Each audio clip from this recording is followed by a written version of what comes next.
Assalamualaikum warahmatullahi wabarakatuh. Halo teman-teman, bagaimana kabarnya? Semoga sehat selalu ya. Perkenalkan kembali, nama saya Monica Andriani dari program studi akuntansi Universitas Aisyah Yogyakarta 2020. Pada kesempatan kali ini, saya akan menyampaikan materi yang bertemakan toharoh, bersuci, yaitu tayamum dan wudhu. Namun di video ini, poin pembahasan utamanya yaitu mengenai wudhu. Baik, sebelum masuk ke pembahasan wudhu lebih dalam, kita dapat mengetahui pengertian dari tayamum. Tayamum adalah menyucikan diri sebagai pengganti wudhu tanpa air dengan menggunakan pasir atau debu. Dikutip dari buku Himpunan Putusan Tarjih Muhammadiyah, dan jika kamu berhalangan menggunakan air karena sakit atau khawatir mendapatkan matlarat, atau kamu di dalam bepergian kemudian tidak mendapatkan air, maka tayamumlah dengan debu yang baik untuk mengganti wudhu dan mandi. Maka letakkanlah kedua telapak tanganmu ke tanah, lalu tiuplah keduanya dengan ikhlas niatmu karena Tuhan Allah. Dan bacalah Bismillahirrohmanirrohim. Kemudian usaplah dengan kedua tanganmu pada mukamu dan kedua telapak tanganmu.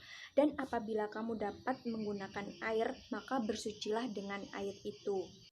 Sebagaimana firman Allah dalam Quran Surat Al-Maidah ayat 6 yang artinya, dan jika kamu sakit atau dalam perjalanan atau kembali dari tempat buang air atau menyentuh perempuan, lalu kamu tidak memperoleh air, maka bertayamumlah dengan tanah yang baik, bersih. Sapulah mukamu dan tanganmu dengan tanah itu. Allah tidak hendak menyulitkan kamu, tetapi Dia hendak membersihkan kamu. Jadi, ketika kita sedang dalam berpergian sehingga tidak memperoleh air atau sedang sakit yang menyebabkan tidak boleh menyentuh air, maka kita dapat menyucikan diri dengan cara bertayamum. Dilansir dari Wikipedia, wudhu ialah salah satu cara menyucikan anggota tubuh dengan air. Setiap muslim diwajibkan bersuci setiap akan melaksanakan sholat. Mengutip dari buku wudhu Rasulullah SAW menurut 4 mazhab yang ditulis oleh Isnan Ansori, kata wudhu berasal dari bahasa Arab yakni dari kata al-wadah yang artinya kebaikan dan kebersihan. Dari beberapa definisi tersebut dapat disimpulkan bahwa wudhu adalah ibadah menyucikan beberapa anggota tubuh dari hadas kecil dengan menggunakan media air. Hukum melaksanakan wudhu ialah wajib karena sebagai bentuk menyucikan diri dari hadas sebelum berhadapan dengan Allah Subhanahu wa Ta'ala. Dari Rasulullah SAW bersabda, "Sholat salah seorang di antara kalian tidak akan diterima apabila ia berhadas hingga ia berwudu." Hadis riwayat Abu Hurairah. Pembahasan selanjutnya yaitu mengenai tata cara wudhu Rasulullah. Pada dasarnya, Al-Quran sudah cukup lengkap menjelaskan tentang praktik wudhu. Namun, para ulama sepakat bahwa Al-Quran hanya menjelaskan praktik yang dikategorikan sebagai rukun. Sebagaimana firman Allah dalam Quran Surat Al-Maidah ayat 6 yang artinya, "Hai orang-orang yang beriman, apabila kamu hendak mengerjakan sholat, maka basuhlah mukamu dan tanganmu sampai dengan siku, dan sapulah kepalamu dan basuh kakimu sampai dengan kedua mata kaki." Dalam ayat ini, Allah Subhanahu wa Ta'ala menjelaskan 4 rukun wudhu yang disepakati oleh para ulama, yaitu membasuh muka, membasuh tangan hingga siku, mengusap kepala, dan membasuh kaki hingga mata kaki. Namun di samping ayat ini, dalam berbagai kesempatan, Nabi SAW juga memberikan tambahan yang dapat dikatakan menjadi salah satu sumber perbedaan pendapat di antara para ulama dalam menghukumi praktik tambahan itu. Apakah dimaksudkan sebagai rukun yang wajib dilakukan atau sebagai keutamaan yang hukumnya sunnah? Di antara praktik lengkap wudhu Rasulullah SAW adalah kesaksian dari sahabat Utsman bin Affan radhiyallahu anhu. Sebagaimana dijelaskan dalam hadis dari Humran bahwa Utsman radhiyallahu anhu meminta air wudhu. Lalu ia membasuh kedua telapak tangannya 3 kali, lalu berkumur-kumur dan menghirup air dengan hidung dan menghembuskannya keluar. Kemudian membasuh wajahnya 3 kali, lalu membasuh tangan kanannya hingga siku-siku 3 kali dan tangan kirinya pun begitu pula. Kemudian mengusap kepalanya, lalu membasuh kaki kanannya hingga kedua mata kaki 3 kali dan kaki kirinya begitupun pula. Kemudian ia berkata, "Saya melihat Rasulullah SAW berwudu seperti wuduku ini."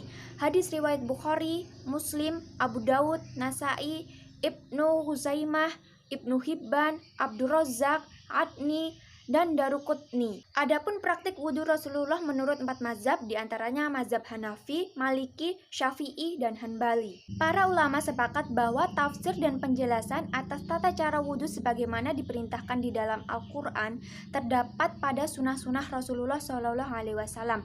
Apakah sunnah tersebut berupa perkataan, perbuatan, dan ketetapannya? Hanya saja mereka berbeda pendapat dalam proses pemilahan hukum-hukum fikih atas setiap detail tata cara wudhu Rasulullah SAW tersebut, yaitu antara tata cara yang dihukumi wajib sebagai syarat syahnya ibadah wudhu atau semata dihukumi sunnah yang dianjurkan. Praktik wudhu yang pertama yaitu niat. Para ulama sepakat bahwa niat adalah urusan hati, bukan lisan. Niat adalah apa yang ditekadkan di dalam hati seseorang tatkala memulai mengerjakan suatu ibadah. Sebagaimana mereka sepakat bahwa melafazkan tidaklah menjadi sebab sah atau tidaknya ibadah wudhu. Namun, para ulama berbeda pendapat apakah niat di hati dalam wudhu termasuk rukun atau hanya sekedar sunnah. Mazhab pertama, niat itu wajib. Jumhur ulama, Maliki, Syafi'i, dan Hanbali berpendapat bahwa niat adalah rukun wudhu, maka tidak sah wudhu jika tidak diniatkan sebelum melakukannya. Dasar mereka adalah hadis Bismillahirrahmanirrahim, innama a'malu binniyat. Semua perbuatan itu tergantung dari niatnya. Hadis riwayat Bukhari Muslim. Mazhab kedua menetapkan sunnah. Mazhab Hanafi berpendapat bahwa niat bukan rukun wudhu, namun sekadar sunnah. Praktik wudhu yang kedua yaitu tasmiyah, membaca basmalah. Para ulama sepakat bahwa disyariatkan untuk membaca basmalah atau disebut dengan tasmiyah sebelum berwudhu. Hal ini berdasarkan hadis yang artinya, dari Anas bin Malik, ia berkata, para sahabat mencari air untuk wudhu, namun tidak mendapatkannya.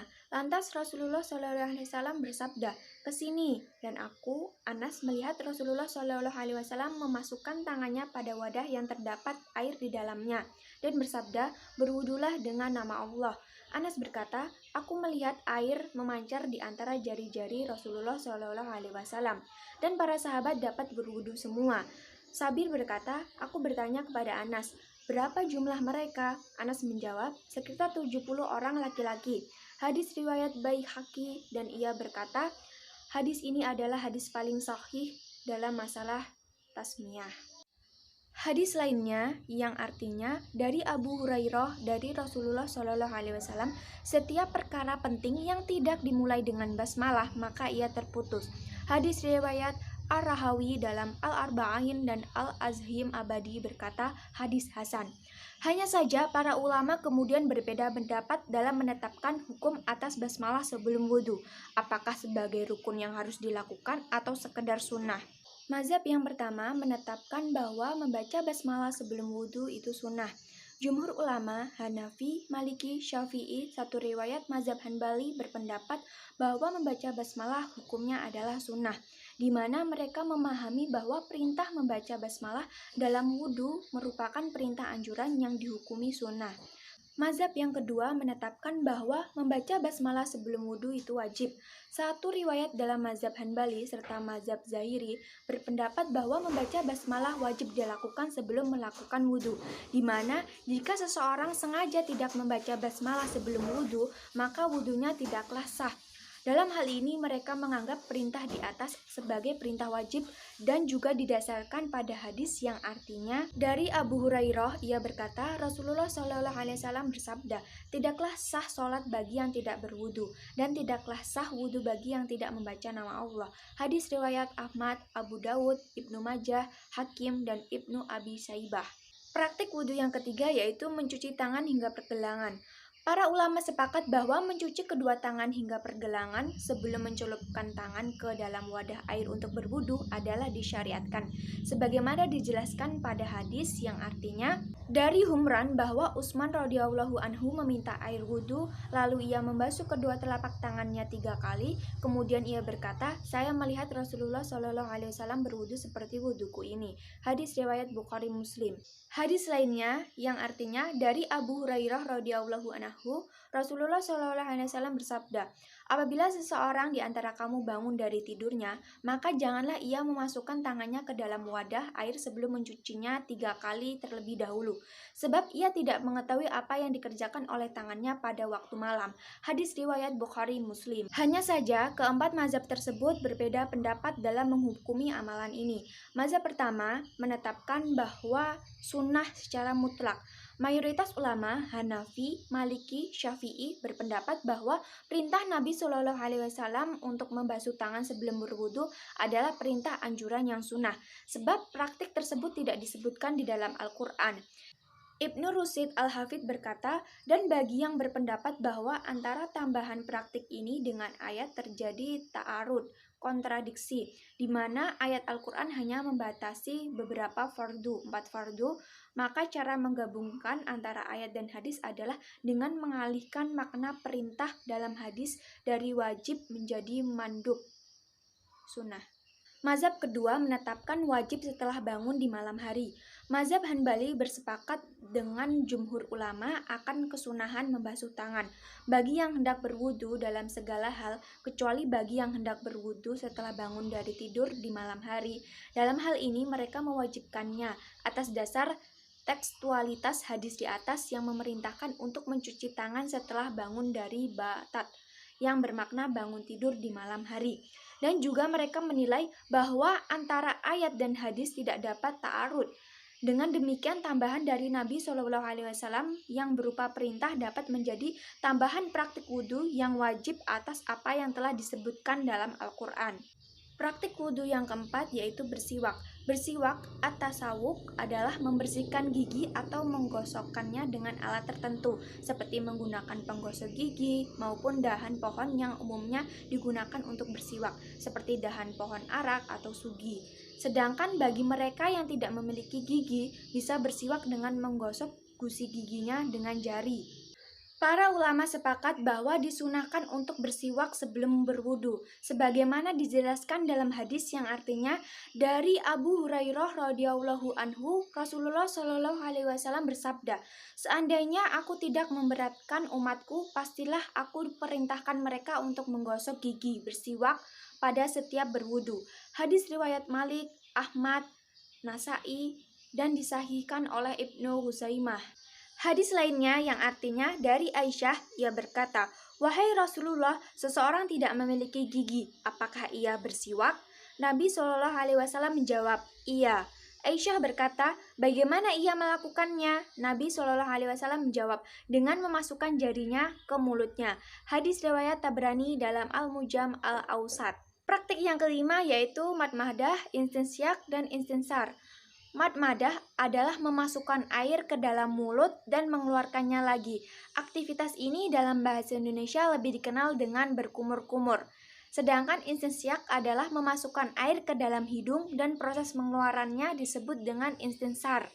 Para ulama sepakat bahwa praktik ini disyariatkan dalam wudhu, sebagaimana dijelaskan dalam hadis yang artinya dari Humran bahwa Utsman radhiyallahu anhu meminta air wudhu, lalu berkumur-kumur dan menghirup air dengan hidung dan menghembuskannya keluar.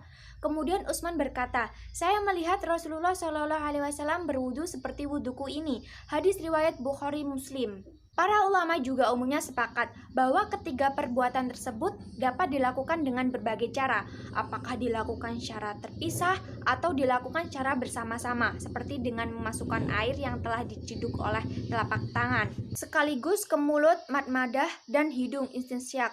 Hal ini sebagaimana digambarkan dalam praktek wudhu Rasulullah SAW dalam hadis yang artinya, dari Abdullah bin Zaid, ia berkata, aku melihat Rasulullah SAW melakukan madmadah dan istinsyak dari satu cidukan tangan dan beliau melakukannya 3 kali. Hadis riwayat Tirmizi. Hanya saja terkait hukum tambahan tersebut dalam wudhu, para ulama berbeda pendapat. Mazhab pertama menetapkan wajib. Mazhab Hanbali berpendapat bahwa madmadah dan istinsyak wajib dilakukan dalam mandi janabah. sebab menurut mereka mulut dan hidung termasuk bagian wajah yang harus dialiri air. Di samping itu, mereka juga mendasarkan pendapat ini pada hadis yang artinya dari Aisyah radhiyallahu anhu, Rasulullah shallallahu alaihi wasallam bersabda, berkumur-kumur dan istinsyak adalah bagian dari wudhu yang tidak sempurna wudhu tanpanya. Hadis riwayat Baihaqi, Dailami, dan Daruqutni. Mazhab kedua menetapkan sunnah. Mayoritas ulama Hanafi, Maliki, Syafi'i berpendapat bahwa keduanya adalah sunnah dalam praktik wudhu. Sebab menurut mereka, rongga mulut dan hidung bukanlah bagian wajah yang tampak. Dengan demikian tidak harus dialiri air. Dan juga mereka memahami bahwa amalan Nabi Shallallahu Alaihi Wasallam terkait madmadah dan istinsyak adalah amalan sunnah, sebab tidak disebutkan secara khusus dalam Al-Quran. Praktik yang keenam adalah membasuh wajah.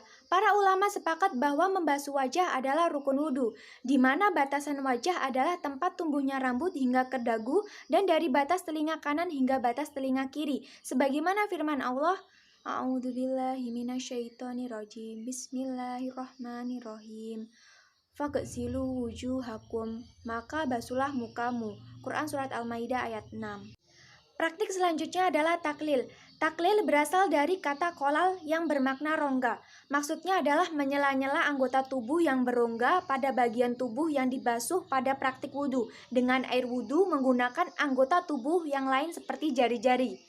Para ulama sepakat bahwa praktik taklil disunahkan dalam wudhu, di mana taklil meliputi dua hal, taklil jenggot dan taklil jari-jari tangan dan kaki. Para ulama juga sepakat bahwa jenggot bukanlah termasuk bagian dari wajah, sehingga orang yang berjenggot tebal tidak diharuskan untuk membasahi jenggotnya. Namun, apabila dia membasahinya dengan melakukan taklil, maka perbuatan itu termasuk sunnah. Dasarnya adalah hadis yang artinya dari Anas bin Malik bahwa Nabi Shallallahu Alaihi Wasallam bila berwudu mengambil secukupnya dari air dan memasukkannya ke bawah dagunya dan meresapkan air ke jenggotnya. Beliau bersabda, beginilah Tuhanku memerintahkanku. Hadis riwayat Abu Daud dan Baihaqi.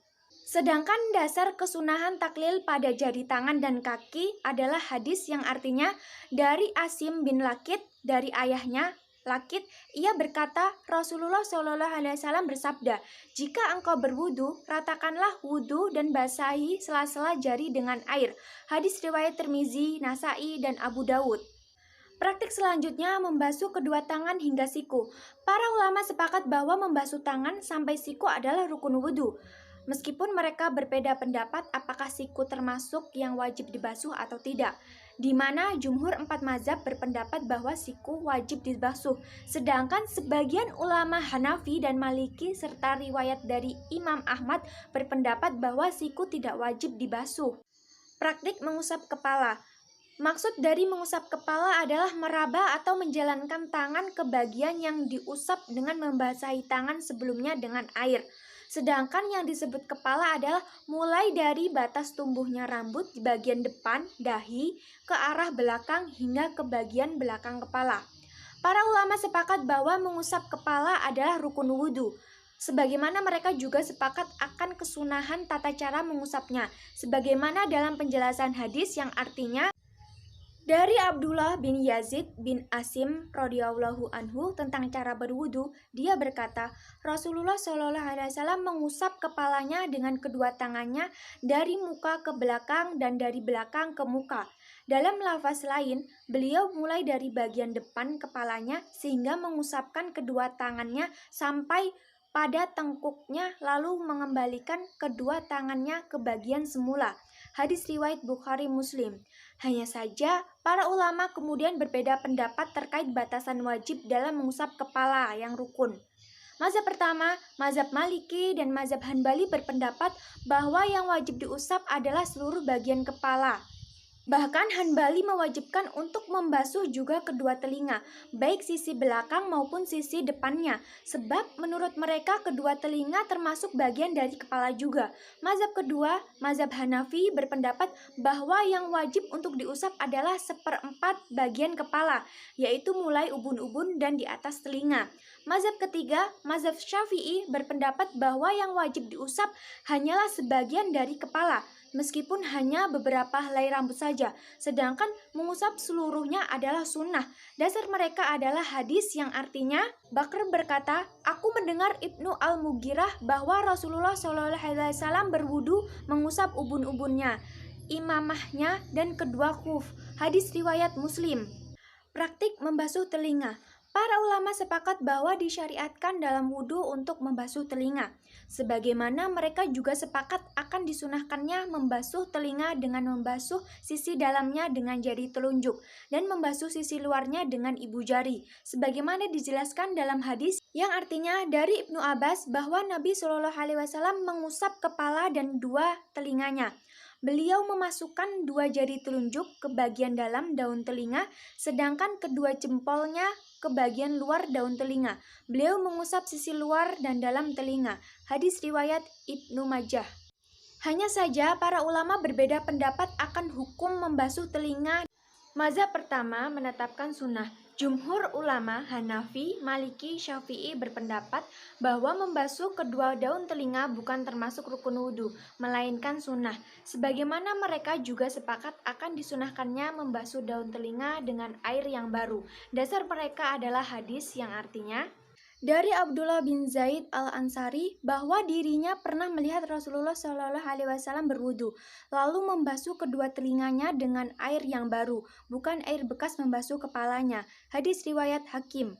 Mazhab kedua yaitu mazhab Hanbali berpendapat bahwa membasuh telinga atau mengusapnya bersamaan dengan mengusap kepala adalah wajib. Dalam hal ini mereka menganggap telinga sebagai bagian dari kepala yang wajib diusap dengan air. Praktik selanjutnya membasuh kedua kaki hingga mata kaki. Para ulama sepakat kaki termasuk anggota tubuh yang harus dibasuh air, di mana menurut jumhur ulama batasannya adalah hingga membasahi mata kaki. Sebagaimana mereka juga berpendapat bahwa yang wajib adalah dibasuh bukan diusap. Selanjutnya mendahulukan anggota tubuh yang kanan. Para ulama sepakat bahwa disunahkan untuk mendahulukan anggota tubuh yang kanan dalam setiap basuhan wudhu. Dan karenanya, para ulama sepakat bahwa jika seorang berwudhu dengan membasuh anggota tubuh yang kiri terlebih dahulu, lalu membasuh anggota yang kanan, maka wudhunya tetap sah dan tidak wajib diulangi. Sebab hal tersebut adalah sunnah dan bukan rukun wudhu. Sebagaimana dalam hadis yang artinya, dari Abu Hurairah ia berkata, Rasulullah SAW bersabda, bila kalian berpakaian dan berwudu, maka mulailah dari bagian-bagian kananmu. Hadis riwayat Ahmad, Abu Dawud, Ibnu Majah, Ibnu Husaimah, Ibnu Hibban, dan Baihaqi. Praktik sebanyak 3 kali. Para ulama sepakat bahwa batas minimal membasuh atau mengusap anggota tubuh dalam wudhu adalah sekali basuhan. Dan mereka juga sepakat akan disunahkannya basuhan hingga maksimal 3 kali basuhan.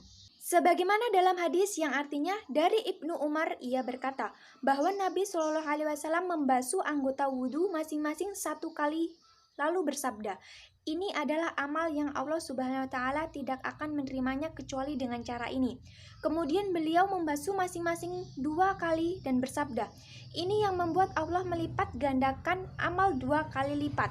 Kemudian beliau membasuh masing-masing 3 kali dan bersabda, ini adalah wuduku dan wudunya para nabi sebelumku. Hadis riwayat Daruqutni. Sedangkan untuk mengusap kepala tidak disunahkan melakukannya 3 kali dengan dasar hadis yang artinya dari Ali bin Abi Thalib radhiyallahu anhu tentang sifat wudu Rasulullah SAW dan beliau mengusap kepalanya sekali.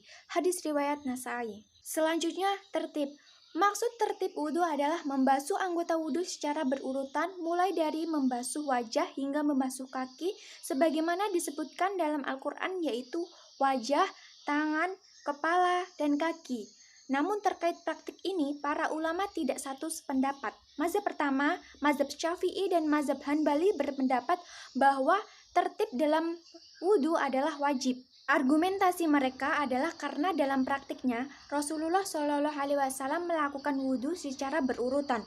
Tidak pernah diriwayatkan bahwa beliau berwudhu dengan urutan yang acak. Di samping itu, membasuh seluruh anggota wudhu secara bersama-sama juga termasuk tidak dianggap sah dalam wudhu. Mazhab kedua, mazhab Hanafi dan mazhab Maliki berpendapat bahwa tertib dalam wudhu tidaklah wajib, melainkan hanya sunnah muakkadah. Argumentasi mereka adalah bahwa urutan wudhu yang disebutkan di dalam Al-Quran tidaklah mengisyaratkan kewajiban untuk tertib, sebab kata penghubungannya bukan summa, yang bermakna kemudian atau setelah itu. Di samping itu, mereka juga bersandar pada hadis yang artinya, Ibnu Abbas berkata, tidak mengapa memulai dengan dua kaki sebelum kedua tangan. Hadis riwayat Daruqutni. Yang terakhir yaitu doa. Para ulama sepakat bahwa disunahkan setelah selesai dari wudhu untuk membaca doa tertentu. Hanya saja, secara redaksional ada beberapa doa yang memiliki dasar langsung kepada sunnah Nabi Shallallahu Alaihi Wasallam dan adapun yang disunahkan oleh para ulama. Namun status keabsahannya sebagai sunnah Nabi Shallallahu Alaihi Wasallam diperselisihkan. Adapun doa-doa yang disunahkan para ulama untuk dibaca setelah wudhu. Bismillahirrahmanirrahim. Asyhadu alla ilaha illallah wahdahu la syarikalah wa asyhadu anna Muhammadan abduhu wa rasuluhu. Allahumma ja'alni minat tawabina wa ja'alni minal mutatahhirin. Aku bersaksi bahwa tiada Tuhan selain Allah yang esa, tiada sekutu baginya, dan aku bersaksi bahwa Muhammad itu hambanya dan utusannya. Ya Allah, jadikanlah aku termasuk orang-orang yang bertaubat dan jadikanlah aku pula termasuk orang-orang yang selalu menyucikan. Hadis mengatakan yang artinya dari Umar, ia berkata, Rasulullah Shallallahu Alaihi Wasallam bersabda, siapapun di antara kalian yang berwudu dan menyempurnakan wudunya lalu membaca asyhadu, pasti akan dibukakan baginya pintu-pintu surga. Hadis riwayat Muslim dan Tirmizi. Selain itu, saya juga mengutip dari buku Himpunan Putusan Tarjih Muhammadiyah tentang cara berwudu, yaitu apabila kamu hendak berwudu, maka bacalah Bismillahirrahmanirrahim dengan mengikhlaskan niatnya karena Tuhan Allah, dan basuhlah telapak tanganmu 3 kali, gosoklah gigimu dengan kayu arak atau sesamanya, kemudian berkumurlah dan isaplah air dari telapak tangan sebelah dan berkumurlah. Kamu kerjakan yang demikian 3 kali.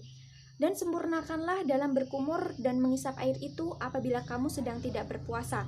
Kemudian basuhlah mukamu 3 kali dengan mengusap 2 sudut matamu dan lebihkanlah membasuhnya dengan digosok dan sela-selailah janggutmu. Kemudian basuhlah, cucilah kedua tanganmu beserta kedua sikumu dengan digosok 3 kali dan sela-selailah jarimu.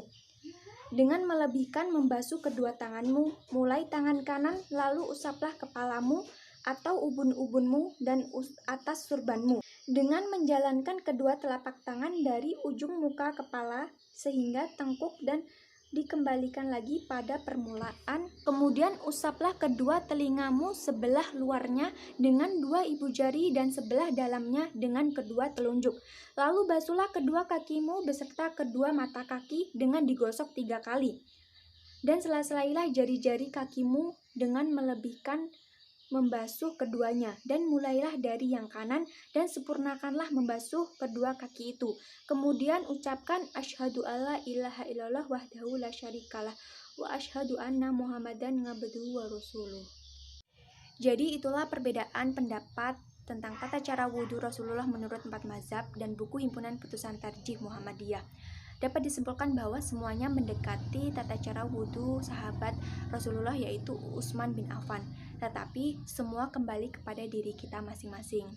Baiklah, apabila dalam penyampaian materi tadi ada salah kata maupun salah pengucapan, teman-teman bisa langsung memberi komentarnya di kolom komentar dan saya mohon maaf sebesar-besarnya. Saya akhiri, wassalamualaikum warahmatullahi wabarakatuh.